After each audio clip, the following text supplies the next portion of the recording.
Check Info avec toi Marion et aujourd'hui on va vérifier une affirmation assez surprenante d'un député La République En Marche. Ouais, il s'appelle Loïc Dombreval, il est vétérinaire et donc aussi député des Alpes-Maritimes et il a rendu hier un rapport avec 120 propositions pour défendre les droits des animaux. Parmi les propositions, il y a celle d'augmenter les amendes et les peines de prison pour ceux qui maltraitent les animaux. Ce député affirme qu'on risque une amende plus importante si on détruit une statue que si on tue un chien. Il l'a dit chez nos confrères de France Info. Les peines qu'on observe, elles sont plus fortes sur des objets que sur les animaux. Donc je casse une statue, je peux avoir jusqu'à 5 ans d'emprisonnement et 70 000 euros d'amende. Je tue un chien volontairement, ça sera 2 ans et 30 000 euros. Voilà, autrement dit, d'après la loi française, vandaliser de la pierre, c'est plus grave que tuer un être vivant. Et est-ce que c'est vrai ?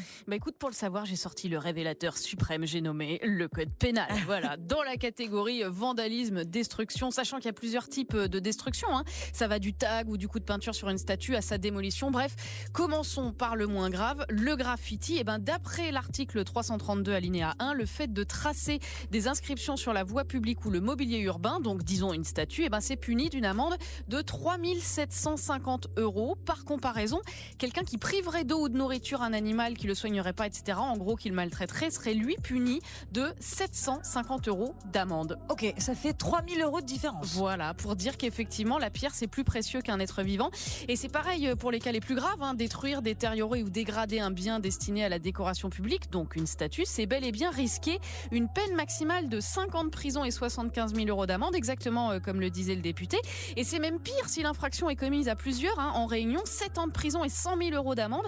Alors qu'en parallèle, tuer un animal volontairement, toujours d'après le code pénal, c'est puni d'une amende de 5e classe, autrement dit 1 500 € d'amende. Et pas de prison ? Non, pas de prison. Par contre, le fait d'exercer des sévices graves sur un animal, y compris sexuel, de commettre un acte de cruauté sans forcément entraîner la mort, ça c'est puni de 2 ans d'emprisonnement et 30 000 € d'amende, article 521.1 du code. Pareil pour l'abandon d'un animal.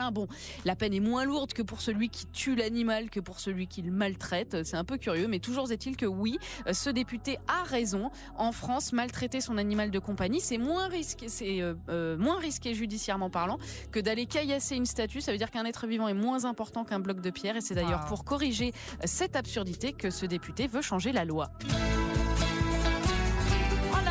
Millions d'amis. Alors, je suis désolée pour les 2000 qui nous écoutent et qui ont peut-être pas la petite référence. C'est une spéciale dédicace aux enfants des 80s et des 90s. Move Radio, Hip Hop Nation.